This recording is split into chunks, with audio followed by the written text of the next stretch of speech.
Getting this? जितनी भी इस ज्योग्राफिकल बाउंड्री के अंदर इस तरीके की इकोनॉमिक एक्टिविटीज हो रही है उसका सम टोटल होता है इकोनॉमी। यानी इकोनॉमी क्या होता है? जितनी भी इकोनॉमी के अंदर ये एक्टिविटीज हो रही है ना, इकोनॉमिक एक्टिविटीज, उनका सम टोटल है economy. Are you getting this? अभी देखना, मैं आपको बताता हूं, मैं आपको थोड़ा सा हिस्ट्री में लेके जाता हूं। जब बात हो रही है यहां पर इंडिया की, तो मैं आपको इंडियन इकोनॉमिक्स की थोड़ी हिस्ट्री बताता हूं, थोड़ा आपको पीछे से लेके जाता हूं मैं। देखना यहां पर ध्यान से, मैं आपको थोड़ा इंडियन इकोनॉमिक्स के बारे में बताता हूं, क्योंकि ultimately we are more concern about our Indian economy. तो मैं आपको इंडियन इकोनॉमिक्स कैसे आगे से आगे डेवलप हुई मैं आपको थोड़ा बताता हूं। दोस्तों यहां ये मैं बना रहा हूं India. India was a resource rich country. शुरू से ही India is a resource rich country. तो यहां पर इंडिया में बहुत सारा रिसोर्सेज है, ठीक है, बहुत सारा रिसोर्सेज है। अब क्या होता है, इस रिसोर्सेज को देखकर ब्रिटिशर्स, जो है इंग्लैंड, इंग्लैंड जो है, या ब्रिटिशर्स में अगर बोलूं, वो अट्रैक्ट होते हैं, ठीक है।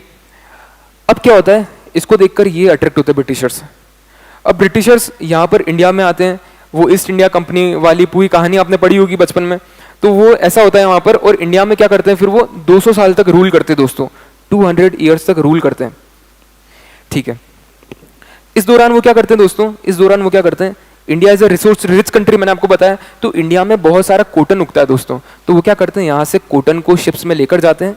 यहाँ देखना, ये शिप बना रहा हूं मैं, ये शिप में कॉटन लेके जा रहे हैं। और क्या कर रहे हैं उन्होंने, ब्रिटिशर्स ने क्या करा हुआ है कि वहां पर ब्रिटेन के अंदर फैक्ट्री सेटअप करी हुई है जो कॉटन से मैन्युफैक्चर करती है क्लोथ्स। क्या करती है, कॉटन से मैन्युफैक्चर करती है क्लोथ्स। तो यहां पर उन्होंने फैक्ट्रीज बनाई हुई है जिसके अंदर कॉटन आता है और यहां से फिनिश प्रोडक्ट निकलता है क्लोथ्स, यानी कि फिनिश प्रोडक्ट। वो फिर से वो क्या करते हैं, क्लोथ्स को इंडिया में भेज देते हैं। यानी अल्टीमेटली वो क्या कर रहे हैं, उन्होंने फैक्ट्री सेटअप इंडिया में नहीं करी, फैक्ट्री सारी सेटअप करी इंग्लैंड में या फिर ब्रिटेन में।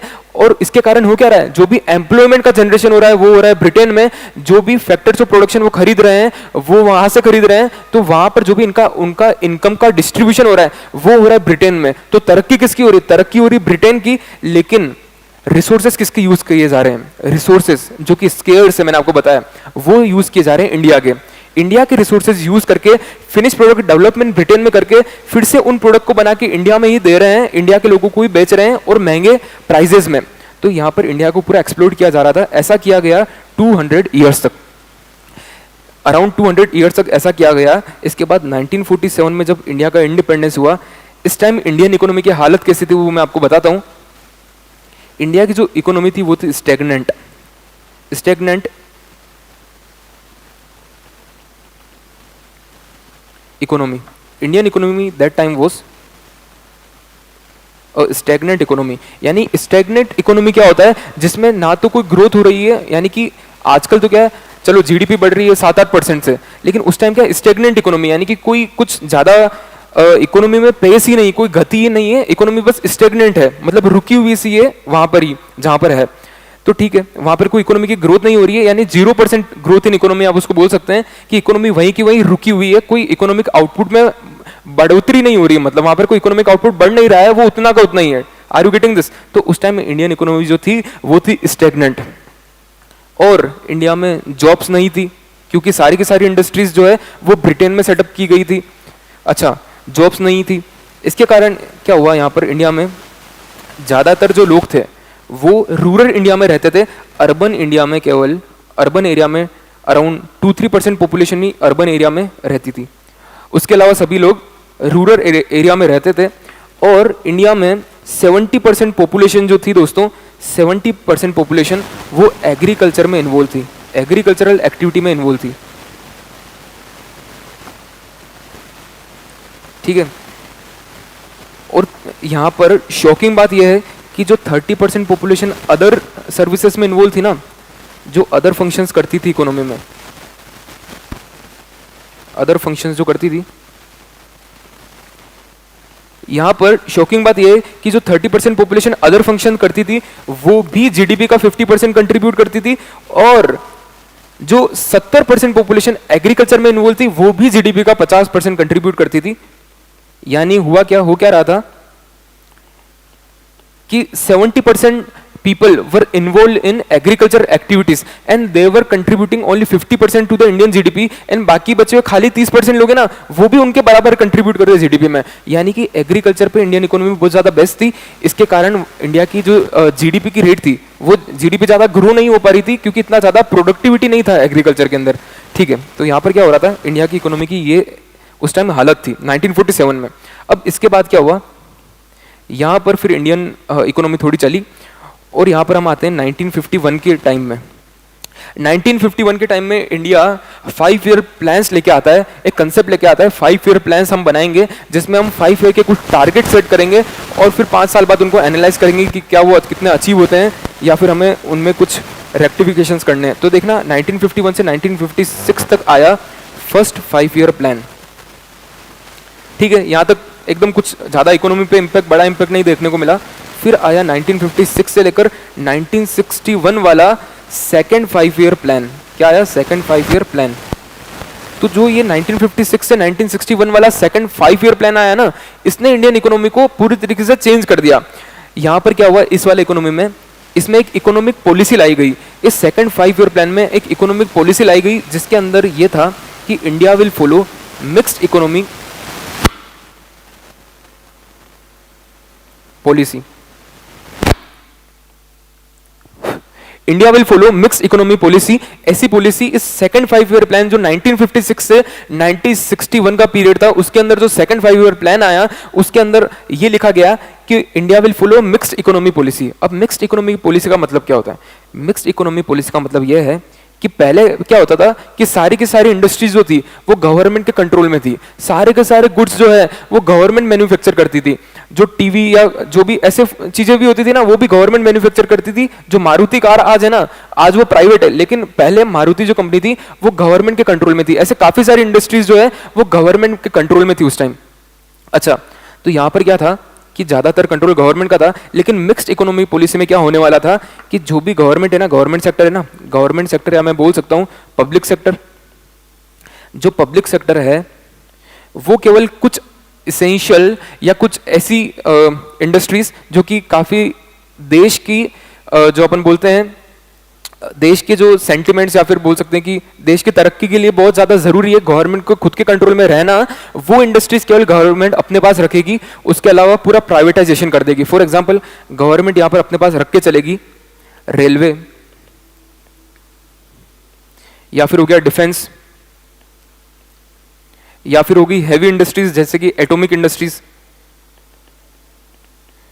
या फिर मेटल से रिलेटेड कुछ इंडस्ट्रीज बताता हूं जैसे कि जिंक इंडस्ट्रीज, हिंदुस्तान जिंक जो था, जिंक इंडस्ट्रीज अपने पास रख के चलेगी। वैसे ही कुछ कोल इंडस्ट्रीज अपने पास रख के चलेगी, और ऐसा करके पूरा था कि पेट्रोलियम इंडस्ट्रीज होगी।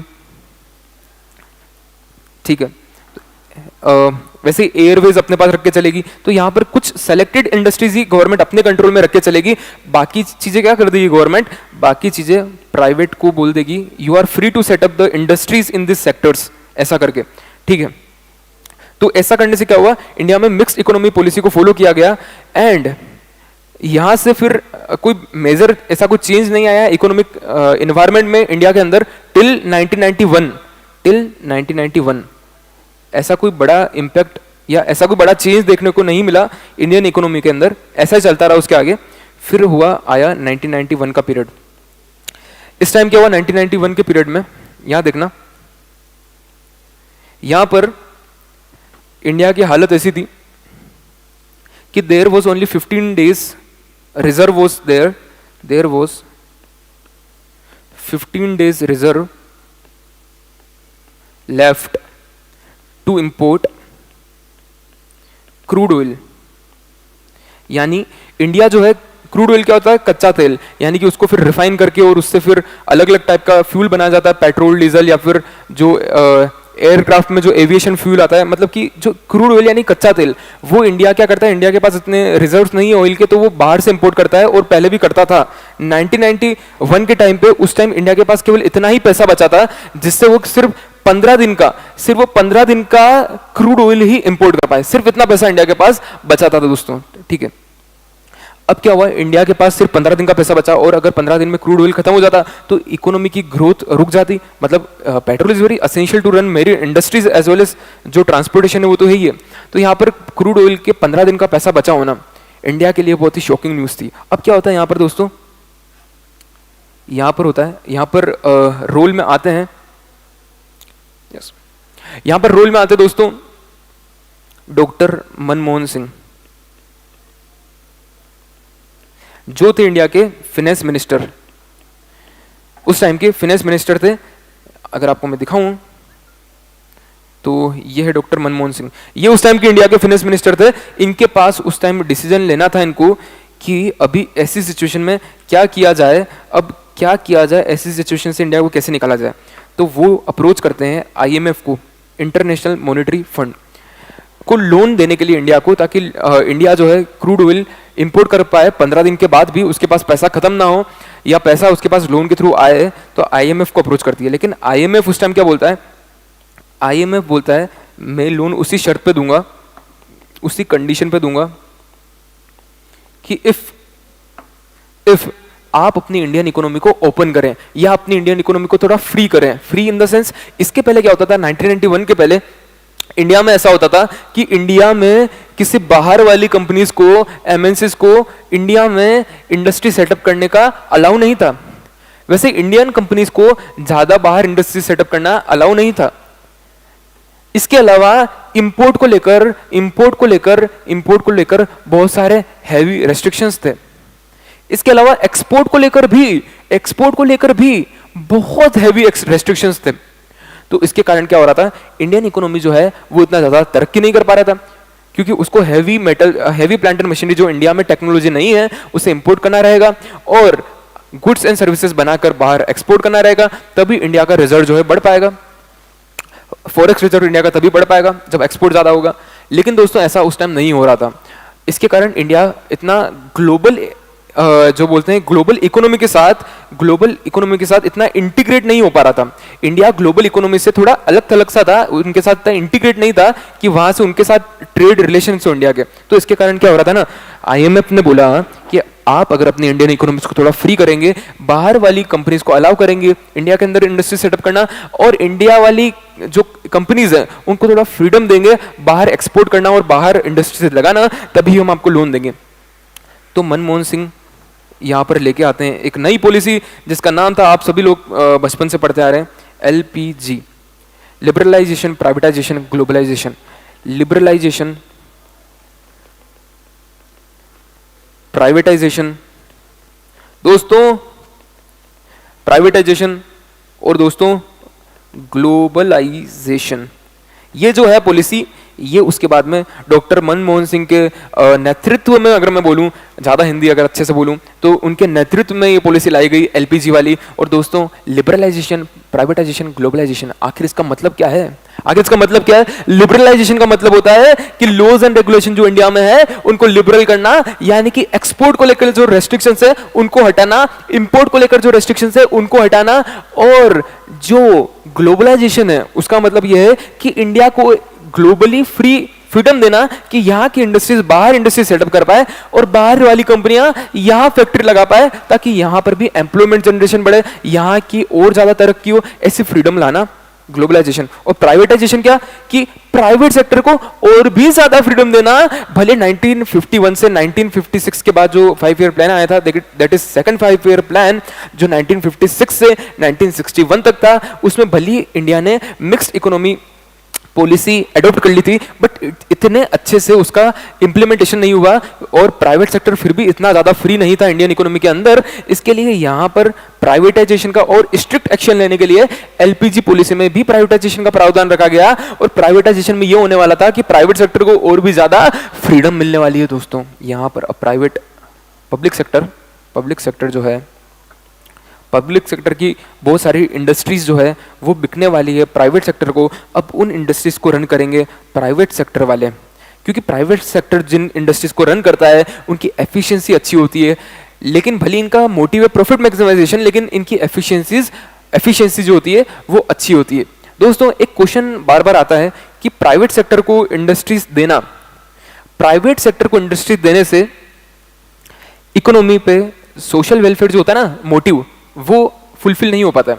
यानी कि इन पब्लिक सेक्टर का जो मोटिव होता है, इनका जो मोटिव होता है वो होता है सोशल वेलफेयर, बराबर। सोशल वेलफेयर हमने देखा था ऊपर, और जीडीपी की ग्रोथ ऐसा देखा था करके। तो सोशल वेलफेयर जो है इनका मोटिव होता है, लेकिन प्राइवेट सेक्टर को इंडस्ट्रीज देने के कारण ये जो मोटिव है वो फुलफिल नहीं होता है, ऐसा कुछ इकोनॉमिस्ट बोलते हैं। फुलफिल नहीं होता, ऐसा इकोनॉमिस्ट कुछ बोलते हैं।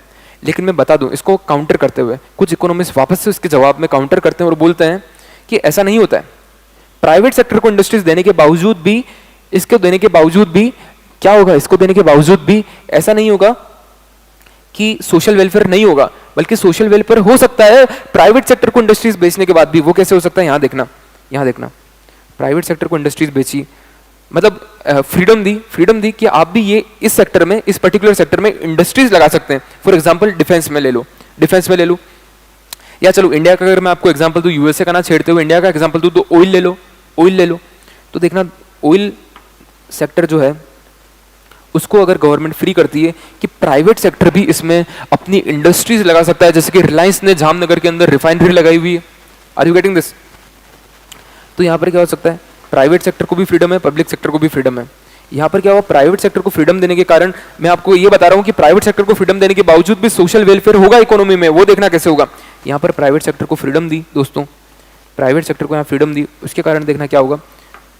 अब यहां पर 3-4 प्लेयर्स प्राइवेट के उतर जाएंगे। प्लेयर 1 रिलायंस, प्लेयर 2 और भी ऐसे प्लेयर्स होंगे जो उतरेंगे मार्केट में, 3-4, ठीक है। यहां पर 3-4 प्लेयर ऑयल इंडस्ट्री में उतर गए, ठीक है।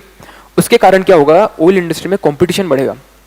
ऑयल इंडस्ट्री में, मैं आपको ये जो एग्जांपल है, एक्चुअली ये यूएसए में ऐसा हुआ था जब ऑयल सेक्टर को प्राइवेटाइज किया गया था, तो ये चीज नोटिस की गई थी। मैं आपको इंडियन कंपनी के एग्जांपल से जरूर ये बता रहा हूं, लेकिन ऐसा प्रैक्टिकली यूएसए में हुआ था। जो यूएसए का, जब मैं आपको फ्री इकोनॉमिक्स पढ़ाऊंगा ना, जब मैं आपको फ्री इकोनॉमिक्स पढ़ाऊंगा, उसमें यूएसए का ये वाला एग्जाम्पल मैं आपको यूएसए के नजरिए से दूंगा। अभी मैं आपको इंडिया के नजरिए से दे रहा हूं, ठीक है। देखना, ध्यान से सुनना। यहाँ रिलायंस और ऐसे 3-4 प्लेयर्स मार्केट में उतर जाएंगे ऑयल की इंडस्ट्री लगाने के लिए, ऐसा बोल सकते हैं। ऑयल इंडस्ट्रीज वो लगाएंगे, रिफाइनरी वाली या जो भी, ठीक है। उन्होंने क्या किया, ऑयल की इंडस्ट्रीज सेटअप करी, प्राइवेट बैनर से, सारे प्राइवेट बैनर से। सपोज ये 3 कुछ हाइपोथेटिकल, आप कुछ भी नाम ले, तो यहाँ पर ये चारों प्राइवेट प्लेयर यहाँ पे उतर गए। और आप एक बात नोटिस करना, जब भी 3-4 प्लेयर आ जाते हैं ना प्राइवेट, तो वहां पर क्या हो जाता है, चालू कंपटीशन। जैसे जियो के आने से क्या हुआ, वोडाफोन, एयरटेल, पहले जो क्या करते थे, वो एक्सप्लोइट करते थे, ज्यादा डेटा की प्राइसेस थी। जियो के आने से और कंपटीशन बढ़ा, और उसके कारण अल्टीमेटली बेनिफिट किसका हुआ, कस्टमर्स का। और कस्टमर का बेनिफिट होता है तो सोशल वेलफेयर हो जाता है। वैसा ही यहां पर होगा, देखना सोशल वेलफेयर का मोटिव पूरा कैसे होगा कि 3-4 प्लेयर्स यहां पर आएंगे मार्केट में, और 3-4 प्लेयर क्या करेंगे, आपस में कंपटीशन, ठीक है, कंपटीशन आपस में करेंगे। और कंपटीशन क्या होगा, आई एम सॉरी, कंपटीशन से क्या होगा दोस्तों, कंपटीशन बढ़ने के कारण प्राइसेस गिरेगी प्रोडक्ट की, ऑयल की प्राइसेस गिरेगी। सपोज यूएसए में ऐसा हुआ था, मैं आपको इंडिया के एग्जांपल से बता रहा हूं कि ऑयल की प्राइसेस गिरी थी।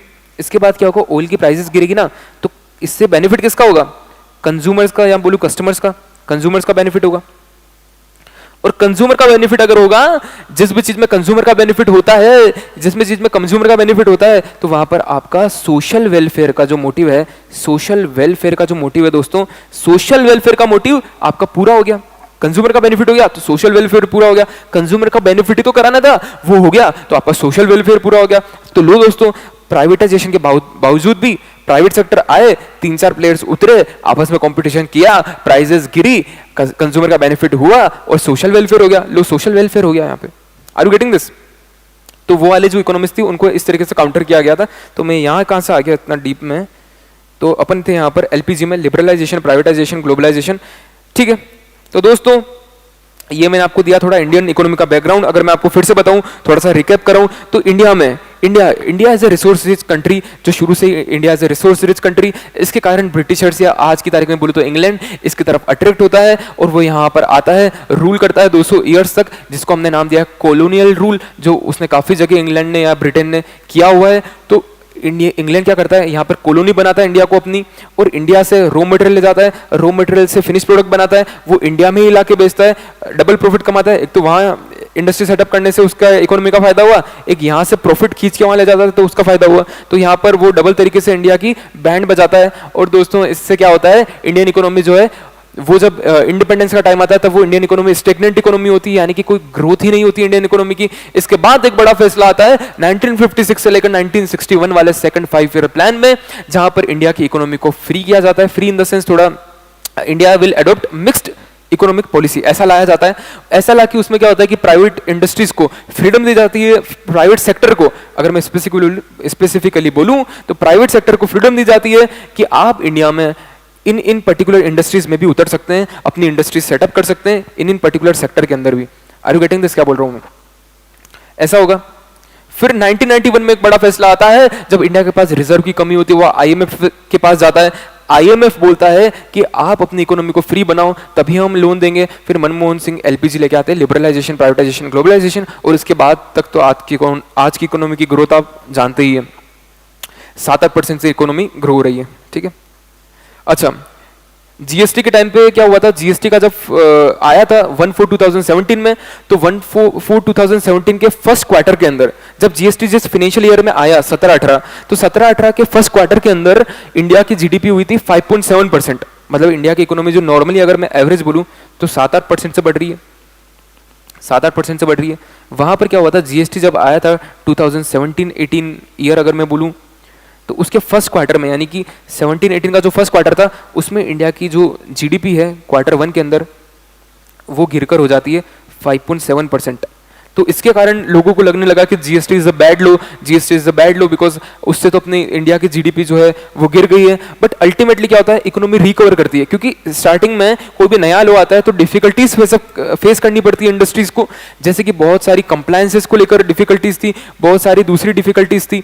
तो वो जब सॉर्ट आउट होती है तो इंडिया की जीडीपी वापस से रिवाइव होकर आती है 7% और 8% के अराउंड, फिर से third quarter of quarter 3 of 17-18 तक 7-8% आ जाती है। ऐसा कौन कह रहा है? क्या ऐसा मैं कह रहा हूँ, अपने मन से कह रहा हूँ? क्या लगता है आपको, ये मैं ऐसा अपने मन से बोल सकता हूँ? नहीं, ऐसा यहाँ पर लिखा है इस आर्टिकल के अंदर, मैं ऐसा कुछ नहीं बोल रहा, ये आर्टिकल ऐसा बोल रहा है दोस्तों, जिसका मैंने स्क्रीन कैप्चर किया हुआ है।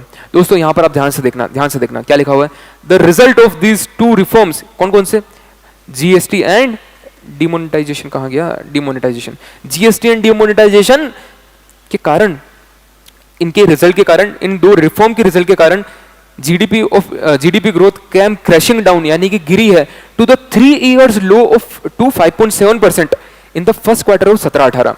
फिर इसके बाद क्या हुआ यहाँ पर, it was largely because of pre GST jitters and lingering effect of the demonetisation, यानी कि स्टार्टिंग में जैसा मैंने आपको बताया कुछ इश्यूज रहते हैं, कुछ भी नया लो आता है, क्योंकि इंडस्ट्रीज को कंप्लायंसेस समझने में या फिर अपने उस पूरे लो के बैकग्राउंड को समझ के उसमें फिट होने में थोड़ा टाइम लगता है। तो इसके कारण दोस्तों शुरू में थोड़ी इकोनॉमी की पेस स्लो रही, 5.7% रही, लेकिन फिर क्या हुआ, economy did recover thereafter to 6.5% in the second quarter and to 7.2% in the third quarter, यानी कि थर्ड क्वार्टर में 7% या 8% के आसपास आ गई थी, मैंने आपको ऐसा बोला था, तो वो रिकवर होती है और 7.2% हो जाती है। तो इस तरीके से हम देख सकते हैं किस तरीके से इकोनॉमी, देख सकते हैं कि किस तरीके से इकोनॉमी इफेक्ट होती है, कुछ भी नया लो आता है। इसीलिए इकोनॉमिक की पढ़ाई, इकोनॉमिक्स की पढ़ाई जरूरी है। आज का मेरा कंक्लूजन यही है, आज के मेरे पूरे लेक्चर का मोटिव यही था कि आप लोगों के लिए आखिर इकोनॉमिक्स समझना, इकोनॉमिक्स पढ़ना क्यों जरूरी है। ये पूरा लेक्चर आप देखकर समझ पाए होंगे कि आखिर एक इकोनॉमी की इंपॉर्टेंस कैसे होती है, भले हम देखें कंज्यूमर की नजर से, भले हम देखें प्रोड्यूसर की नजर से, या हम देखें एडमिनिस्ट्रेटर या गवर्नमेंट की नजर से, हम ये देख सकते हैं कि इकोनॉमी हमारे लिए क्यों, इकोनॉमिक्स पढ़ना हमारे लिए, इकोनॉमिक्स की बेहतर समझ हमारी जिंदगी जीने में, भले हम कंज्यूमर हो, प्रोड्यूसर हो या गवर्नमेंट हो, किस तरीके से हमारी पॉलिसीज में रिफ्लेक्ट कर सकते हैं और किस तरीके से हमको बेटर डिसीजन लेने में, बेटर चॉइसेस करने में मदद करती है इकोनॉमिक्स की पढ़ाई, इकोनॉमिक्स की स्टडी। तो दोस्तों आज का मैं ये सेशन यही खत्म करता हूं। मैं देख लेता हूं कुछ और बचा हो इंटरेस्टिंग आपको बताने के लिए। Okay, so I think everything is completed.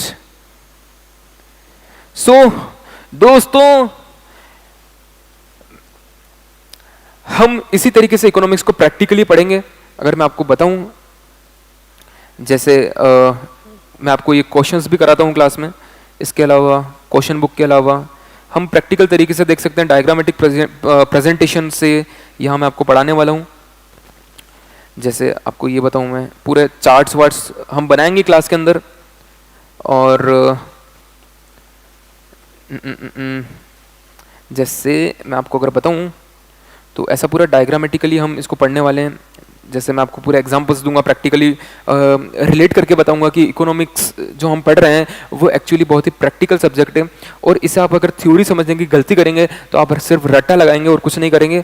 तो मैं नहीं चाहता कि आप लोग रट्टा लगाएं, इसलिए मैं आपको प्रैक्टिकल तरीके से इसको लिंक करके पढ़ाने वाला हूँ कि कैसा एक्चुअली में होता है जो हम यहाँ पढ़ते हैं। तो उस तरीके से हम प्रैक्टिकली इसको कनेक्ट करके पढ़ेंगे। और दोस्तों, आई एम सॉरी, यहाँ पर देखना दोस्तों, मैं यहाँ पर, चलिए इस लेक्चर को हम यहीं खत्म करते हैं।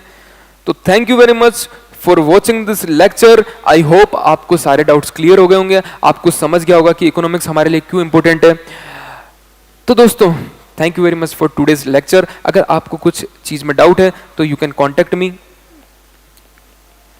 ठीक है, आप मुझे कांटेक्ट कर सकते हैं, आप मुझे व्हाट्सएप कर सकते हैं, या फिर इंस्टाग्राम, फेसबुक या यूट्यूब, जहाँ पर भी आप मैसेज करना चाहें, मैसेज करके अपने डाउट्स इकोनॉमिक्स के क्लियर कर सकते हैं। तो हम ये जो इकोनॉमिक्स का बैच चालू कर रहे हैं वो है for micro economics, macro economics of 12th and 11th class. तो 11th 12th का भी हम इकोनॉमिक्स का बैच चालू कर रहे हैं। तो उसके लिए मैं आपको, ये इंट्रोडक्शन लेक्चर था मेरा। आई होप कि आपको ये समझ आया होगा। अगर समझ आया है तो प्लीज़ मेरे साथ आपके रिव्यू, और अगर आपको लगता है कुछ इंप्रूवमेंट इसमें हो सकता है तो I request you to please share me the reviews. अगर मैं कुछ इंप्रूवमेंट अपने आप में, अपनी पढ़ाने की टेक्निक में कर सकता हूँ, कुछ और बेटर तरीके से मैं किसी कंसेप्ट को प्रेजेंट कर सकता हूँ, तो प्लीज मेरे साथ शेयर करना। Thank you very much for watching my today's lecture.